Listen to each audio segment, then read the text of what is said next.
right, boys and girls, we are live. Charlton Athletic taking on Blackburn Rovers at the Valley, and we are live. Of course, the game is about an hour away, but time for, of course, a quick look at the stats and the figures and all that kind of goodness between these two sides. It's the pre-game, and we are live. Goodness gracious me. So wherever you are in the world, smash your subscribe, smash the like, smash the little bell. That's right. Of course, games are going on right here, right now. My preview didn't get out on time, so we're going to do it right here, right now. I'm going to do it live. Also, breaking news, team news has dropped. We'll look at that in a minute, but let's get in the deep end once again. If you're new, hit your subscribe, smash your like, but let's get into it then. It is Charlton, it is Rovers, and there's a goal at Wrexham. Oh, yes, Derby are down. O'Brien with the goal. But anyway, let's get focused on our own stuff here. It is Charlton, it is Rovers. It's coming to you at the Valley. That's right. Here is the venue. We have got feet on the ground over there. Of course, Jonty with the vlog, so make sure you check that out a little bit later on as well, of course. But let's take a look at, of course, the teams themselves, starting with the hosts. That is Charlton, managed by Nathan Jones, coming in here with a 1.60 points per match ratio. He's managed against Rovers 7 times, picking up 1.71 points per match. He's actually managed against us 7 times, winning 3 of them, drawing 3, and losing just the once. His record, though, against Van Ishmael, though, is shit. He's managed against them twice, losing both of them. Can he be 3 on the bounce? Moving forward, the main man for Charlton is James Bree. He's a loanee from, I believe, Southampton. Correct me if I'm wrong. So we'll take a look at him later on. What about of course the key individuals so far? Well, the stats show Amari Bell being the main man for Charlton these days. Of course, formerly of Luton, formerly of Rovers. He tops the charts with a 7.17 points average rating. Rob Apter, also a new signing there for the Addicts, 7.02. Josh Edwards makes the bronze medal there with Kaminsky, another ex-Rover, in 5th. The goals coming from Apter, Olofo, Carey and Nibs. And the assists also coming from Bree and Tyrese Campbell. What else do we have on the agenda here? Let's hop on over here. And, of course, let's jump back into this. Let's take a look at the number. 6.77 average for Charlton heading into this. They played 6 matches, scoring 4 goals, conceding 5. They've chipped in a couple of assists as well, averaging 0.7 goals per match. Coming into this, they've got 3 clean sheets. Of course, Kaminsky is a good goalkeeper. We know him very, very well. They've also got, what else they got here? Just 1 red card for them. I think we do as well. We'll look at ours in a minute. 49% with the average duels, 48.5% in the air. Passing stats, I don't think I see my passing stats on here, which of course is a bit of a goof on my end. Moving forward, let's take a look at how the goals have been scored by the hosts here. 2 of them through open play, 2 set pieces. As the goals conceded, 4 from open play, 1 counter attack. But no penalties given on either end. Will it change today at the Valley? What about the stats then when they're, of course, in possession? Here are Charlton's numbers here, coming down the left-hand side more than the right. They are front side here. 34% of their possession is in the opposition third, 28% in the defensive third. When they do have a shot, it's more coming down the right-hand side than the left, and 11% of the efforts are in the 6-yard area. Meanwhile, shots conceded, they're more likely to come down the right-hand side and more likely, of course, to come from long-range efforts. That's a taster of course, the statistics. What about the business being made by Charlton Athletic? Well, I don't know if everything's covered on here. In fact, I know for sure it's not all covered. But they did bring in James Bree on loan from Southampton, like I said. Charlie Kelman came in from QPR, who was a big-time goal scorer last season for Leyton Orient. Joe Rankin-Costello, of course, it is the derby, the JRC derby. He's made the switch for around about $1 million, alongside Reece Burke as well, Tom Kaminsky, Sonny Carey, amongst others. There are a lot missing there. Of course, Mari Bell's not listed. Knibbs is not listed. Players going out. They did lose a whole bunch of fringe kind of players. Of course, making the transition from League One to the Championship. Thierry Small being the big one who made the switch to Preston. He's doing all right over there as well. So big loss in that regard. But here is the squad in all its detail. Starting with the goalkeepers. Of course, Kaminsky is the main man there between the sticks. Got a couple of other options as well. Moving into the defensive ranks, the likes of Macaulay Gillespie, Reece Burke, of course, already mentioned Mari Bell, and JRC, who can play in a variety of positions. Into the midfield slots, we've got the likes of Tyrese Campbell, we've got Harvey Knibbs, Sonny Carey, Greg Doherty, of course. Sonny Carey's in there twice. Up top, Miles Liebman, of course, goal threat last year. Matty Godden as well. He's probably not going to make it today. And Charlie Kelman, a big money signing for them, but yet to really yet to really get going. Hopefully he doesn't get going today.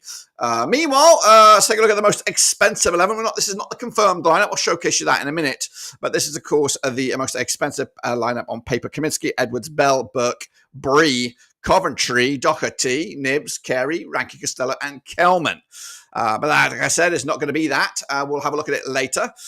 This is, of course, the run-in form.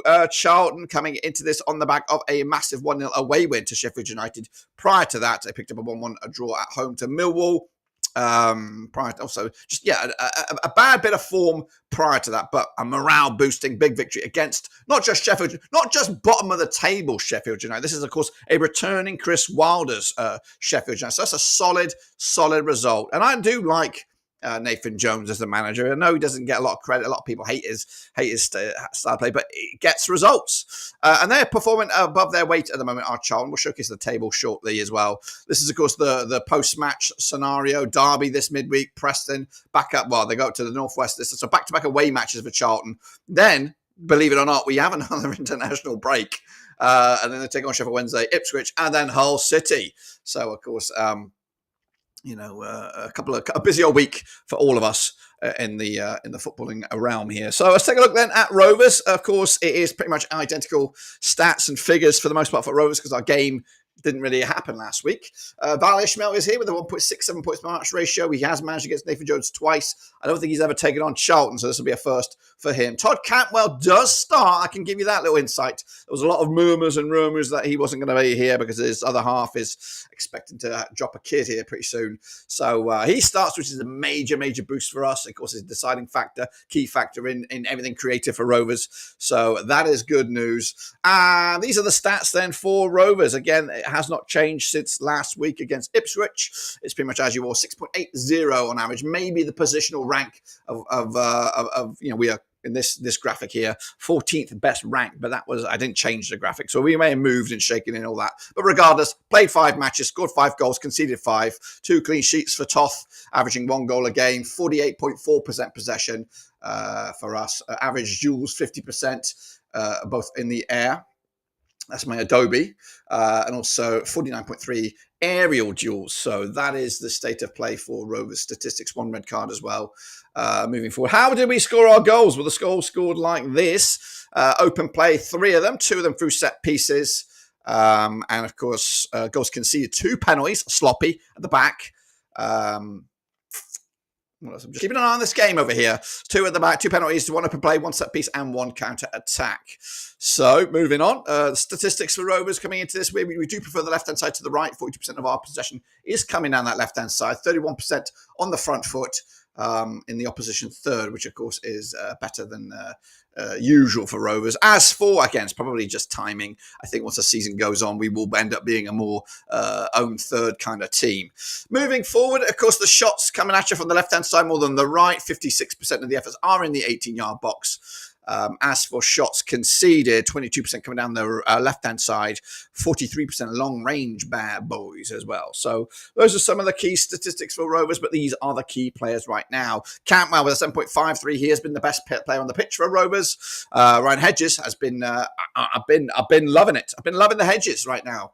Tronstad also with a 7.04. Of course, it does make some sense. These are the most experienced players championship-wise for Rovers. Goals coming from Cantwell, has got 2 so far. Hedges, Ohashi, and Morishita. Realistically, it should be 3 for Cantwell. As for the assists, Hedges, Ohashi, and Cargbo. So those are where the goals have been coming from. We could do with a bit more. As for the Rovers business, as has been the business for us, of course, Deneva, one of the early signings for us, Tavares as well, injured, doesn't make the team, I can tell you that. Ablosu, Alibiliosu, the right back. Sean McLaughlin is back for selection. I think he might be on the bench. Miller, Henriksen, Baraji, Morashita, Good Johnson, and Taylor Garner-Hickman. As a player coming in. As for players going out, of course, we lost a whole host of talent, or a whole host of experience, should we say. Bath, Wyman, Dom Hyam, Travis. Buckley's been a revelation over in the Saudi Arabia. Tyree Stone's ripping it up over in Spain. Joe Ranky on the other end. And some youngsters have made a switch, whether they are loans or permanents. So those are some of the moves and shakers for Rovers this season. But this is what we're left with. It is Blastus Toff between the sticks. Ainsley Pears is available. He might even be on the bench today. Of course, I think there's potential that he could get some game time at some point, but at the moment, it's very hard to see anything past Toth. As for the defensive ranks, Ribeiro, Miller, Pickering, of course, had a cameo the other day. Scotty Wharton may get the nod. We'll break the news to you shortly. You might already know. Get your predictions in while we're here as well. Of course, I should have dropped that at the start, but get your predictions in. It would be nice to see what you guys think. Anyway, the midfield is pretty stacked here. Cantwell, Morishita, Henriksen, amongst others. We've got Hedges Baraji, of course. When he gets fit, that could be a real game changer for us. A different kind of player in midfield, which will make things interesting. Him and Tronstad could be the perfect partnership for us. Towards the middle end of the year here. As for up top, again, Good Johnson doesn't get the start. Another bit of news there on the bench. I would imagine. I think Ohashi gets the nod as well. So options. That's all we need. This is the most expensive lineup on paper for Rovers. We've got Pears, Pickering, Wharton, Carter, Gardner, Hickman, Baraji, Tronstad, Cantwell, Ohashi, Morishita, and Gay. Don't get excited. That's not the lineup. That's just what could be on paper values of players. So that is not that. The Rovers form book coming into this is it's okay. The away form is stellar. Back-to-back away wins, back-to-back away clean sheets. Can we do it again? Who knows? Of course, home form is where the problem's at. And of course, we were winning against Ipswich. And guess what? Mother Nature had its own story on that one. Meanwhile, of course, coming out of this back-to-back home games for Rovers, and again that dubious international break coming at us, but opportunities for Rovers to hopefully get something at home, one of those games, if not both of them. And then, of course, when we come back, tricky games against Coventry, Sheffield United, and Southampton. Very, very difficult part of the season for Rovers, but hopefully we can get into this part here with something, a little bit of momentum. And of course, maybe Baraji could be back for that. So who knows?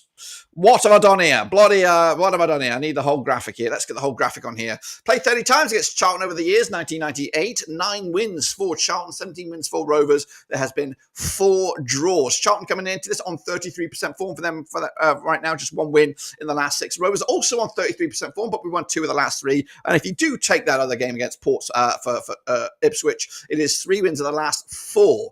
Coming into this, though, of course, our highest win over Ipswich, got Ipswich on the Main. Highest win over Charlton was a 3-0 win. We have got 49 goals against our hosts here, 1.63 averages goal per match. As for Charlton, they have a 3-1 win on their record, 27 goals scored against us. 0.90 is the goals against us ratio. So that is the key numbers. What about the valuations of the teams? Well, for once, Rovers are in the ascendancy or appear to have a bit more value. 38 million euros is the squad valuation compared to Charlton's 18.45. Averages around about 770 for Charlton and 1.5 for Rovers. That's a million. Slightly younger squad in Charlton, more national team players, more foreigners now at the moment. That's the state of play there. What about the form book coming into this? I've got it all here. All here. So the last 6 coming away as a record of 3 wins for Rovers, 2 wins for Charlton, and Diaz has just scored his first goal in Derby colours. Sorry, I'm watching that game as we do the show here. So 3 wins for Rovers, 2 wins for Charlton, 1 draw between these two. So the last time we played at the Valley was a 2-0 win with the likes of John Buckley and if we take the last 6, this is at the Valley. Rovers have a good record. We actually won 4 of the last 6, just 1 defeat in the last 6. That 1 defeat was in League One when we were both here. Charlton scoring, and the goal is Jason Pearce getting the one and only goal. So we've got a recently good record. I was at this game here, the FA Cup game, a 2-1 win for Rovers back in 2015. I remember Chris Taylor getting a couple of goals. We talked about that on the Rovers rant. But that's a great goal there by Diaz, rolling back the memories here. He had the Wrexham defence on toast. Again, we jump over to the full screen. The recent 10, or the last 10. We're looking for the red ones here. The green means Charlton. So 1 win in the last 3 for Rovers, 2 wins of the last 5. It's pretty even over the last 5 between the two sides. So a draw, you would imagine, is not out of the question. So we shall see. We shall see.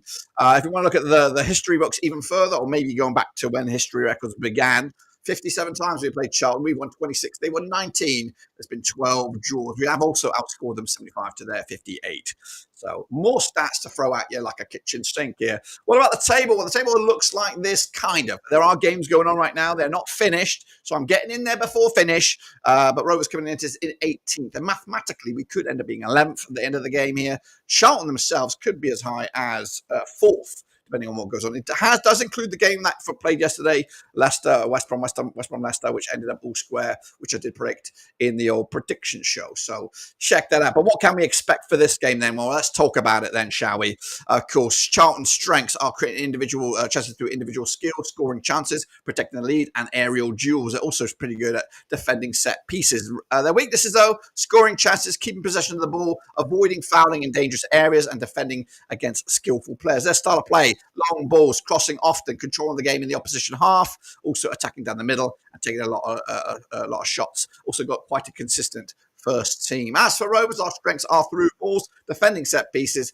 stealing the ball from the opposition. As for weaknesses, avoiding fouling in dangerous areas, very, very weak, giving away a couple of penalties of late, not great. Style of players, we do like to come down the left, we do play out wide, control the game in the opposition half, and also we allow opponents to play aggressively against us. Forecast says Rovers will steal the ball often. They don't really give much more than that, and that's, of course, a bit of a breakdown. Of course, take a look at the games going on this championship weekend here. Yesterday, West Brom won, Leicester won. Right here, right now, I can't give you a live update of the other games because we are live.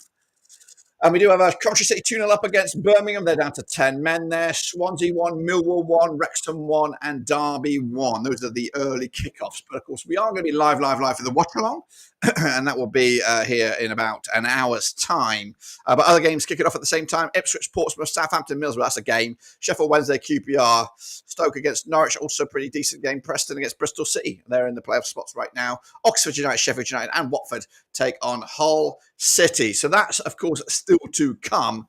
But what about my predictions? Well, we're going to do my predictions in a second here. We're going to try and jump over and have a look at the live team news, which I should have on the screen now. Do I have it on now? So there it is. This is the team news. This is a confirmed lineup for Rovers. We're going with Rovers first, and then we'll hopefully have a little look at Charlton's team. We've got Toff between the sticks, Alabiosu at right back, Miller, Wharton, Pickering at left back. So Ribeiro is out. Which is a new one for me. Tronstad, Gardner, Hickman in the midfield, Morishita, Helicopter, Cantwell, and Hedges. Ohashi starts. On the bench, we have Pears, McLaughlin, Ribeiro, Tavares, Henriksen, Denev, Carbo, Gay, and Good Johnson. Wharton starts. Of course, I'm just trying to make sure that graduate record continues for Rovers. So they've been, I don't know how many games now with a graduate on the thing, but quite a deep, experienced or well-versed bench. So, big change in Ribeiro out, Pickering in, Gardner Hickman gets the nod over Tavares and Henriksen maybe. So interesting stuff. But we're going to try and get the Charlton news here. So you have to give me a minute. We are live. And I'm just trying to keep an update on the other game going on. Other game right now. Do we have the other one? I don't think we do. Why? Posters unavailable. I think Charlton may have had to make a mistake here. We are live again. Don't forget to drop your predictions in. I've got you here. Give you mine in here in just 1 second.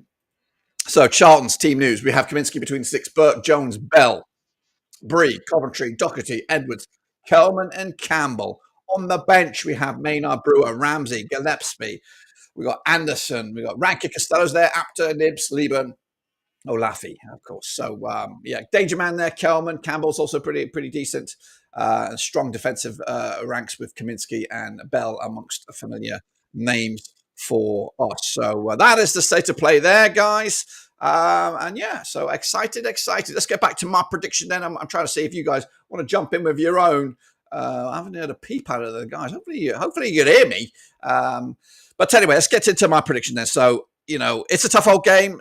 Rovers coming into this with, somewhat of a momentum, especially on the road, back-to-back away wins, back-to-back away clean sheets. And, of course, realistically, feel a little bit robbed by the EFL after that stellar performance against Ipswich, which, of course, will not count in the end. He's going to be offside. Offside it is.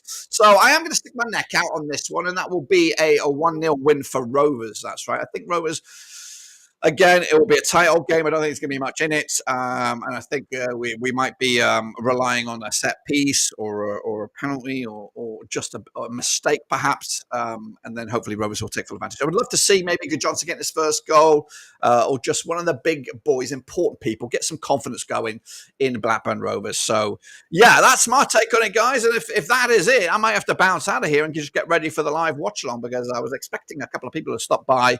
But of course, people are people busy. Everyone's got busy lives, as do I. I've got a non-stop shop going on right now with lots of stuff behind the scenes. But anyway, I'm going to get out of it. I'm going to do my hair. Of course, yes, I'm joking, but I'm going to be back again for the watch along in about half an hour. So give me time to get a brew on, and of course, bring you some live action from the watch along at the Valley. But until then, you guys are amazing. 1-0 Rovers. Subscribe, smash the like wherever you are. But right now, I am bouncing out of it. I am. Ciao.